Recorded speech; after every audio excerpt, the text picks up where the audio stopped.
दुश्मन की तरफ से जारहियत जब तक नहीं रुकेगी तब तक बातचीत, सिफारतकारी या सीज फायर का कोई सवाल ही नहीं पैदा होता। इसकी तफसील भी आपको आगे बताएंगे। ईरानी मिशन ट्रू प्रॉमिस 3, जो ईरान का यह मिशन है उसका नाम है ट्रू प्रॉमिस 3 यानी वादे सादिक सोम। यह लगातार जारी है और इसराइल में जगह जगह तबाही मचा रहा है।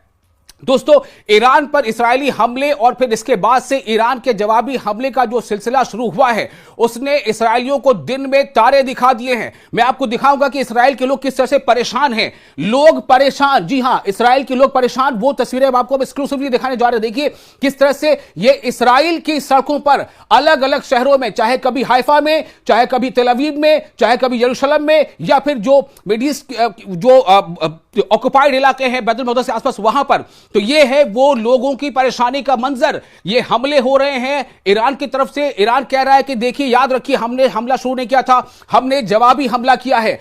तो ये बता दें आपको कि जो इसराइल के लोग हैं उनको दिन में तारे ही दिखा दिए, बल्कि यूं कहें कि रात में खतरनाक ड्रोन और मिसाइल हमलों के बाद अब दिन में मिसाइल से हमलों और उसकी तबाही का मंजर हर तरफ देखा जा रहा है। ऊंची ऊंची इमारतें किस तरह से जमींबोस हो रही हैं, इसकी तवक्को भी नहीं की थी इसराइलियों ने। खास तौर पर नेतन्याहू और उनके हवारियों ने इसकी तवक्को बिल्कुल नहीं की थी।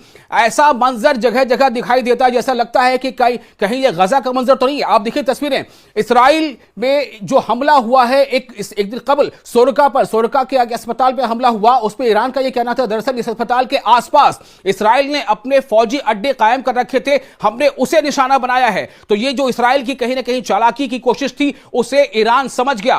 ताजा हमला एक बार बीर शाबा में हुआ है, एक बार फिर बीर शाबा में ताजा हमला हुआ है, जहां हमले में आईडीएफ के एक इंटेलिजेंस सेंटर को निशाना बनाया गया है। ईरान ने अपने हमले में आईडीएफ यानी इसराइली डिफेंस फोर्स के इंटेलिजेंस सेंटर को निशाना बनाया। यह हमला माइक्रोसॉफ्ट दफ्तर के करीब हुआ है। माइक्रोसॉफ्ट दफ्तर की भी तस्वीरें हमारे पास, वो आपको हम दिखाएंगे। माइक्रोसॉफ्ट दफ्तर की तस्वीरें अभी आप स्क्रीन पर देखेंगे, तो वहां भी हमला हुआ। इस दफ्तर को भी जबरदस्त नुकसान पहुंचा है, इसमें बड़ा जानी नुकसान भी हुआ है, कई अफराद जख्मी भी हुए हैं। इसराइली वजारत सेहत के मुताबिक ईरानी हमलों में 54 जख्मियों को अस्पताल में दाखिल किया गया है। कौन कह रहा है? इसराइल ये मान रहा है कि 54 जख्मियों को अस्पताल में दाखिल किया गया है। अब आप समझ लीजिए कि वो कितनी तादाद बता रहा होगा, कितनी छुपा रहा होगा। तो आपको बता दें कि दरअसल ये बताया गया है कि ईरानियन स्ट्राइक जो है वो टारगेट किया गया है किसे? अनदर आईडीएफ यूनिट 8200 बिल्डिंग, जो आईडीएफ की यूनिट है 8200, और जिसके बारे में कहा जाता है कि वो सिग्नल इंटेलिजेंस का काम करता था, यानी कि माइक्रोसॉफ्ट के ऐसे दफातर जहां पर वो एआई के साथ मिलकर के फौज को मदद करता था, उसे डेटा ट्रांसफर करता था और इससे फिर इसराइल जो हमले करता था।